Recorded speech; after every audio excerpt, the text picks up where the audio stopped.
अस्सलाम वालेकुम प्यारे दोस्तों, उम्मीद है कि आप सब खैरियत से हैं। आज हम आपको मल्टीमीटर के ज़रिए एलईडी किट चेक करने का तरीका बताएंगे। सबसे पहले हम मल्टीमीटर को ऑन करेंगे। ये देखें, इसके ये पुश है ऑन करने का। और अब हम इसको 200 मिली ओम पर सेट कर लेंगे। ये देखें, अब हम इसके पॉइंट पर एलईडी पॉइंट पर इसको लगाएंगे।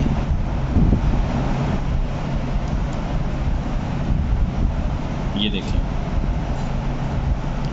अब देखें इसकी जो ओम है ना, जिस कंटिन्यूटी इसको कहते हैं, ये बढ़ रही है।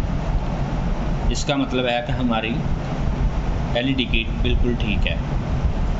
अगर कंटिन्यूटी नीचे आ जाए या शो ना होए तो इसका मतलब है कि हमारी एलईडी किट ख़राब है।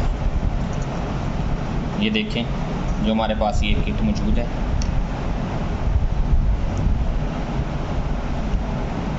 ये देखें कंटिन्यूटी अब शो नहीं हो, इसका मतलब है हमारी किट ख़राब है।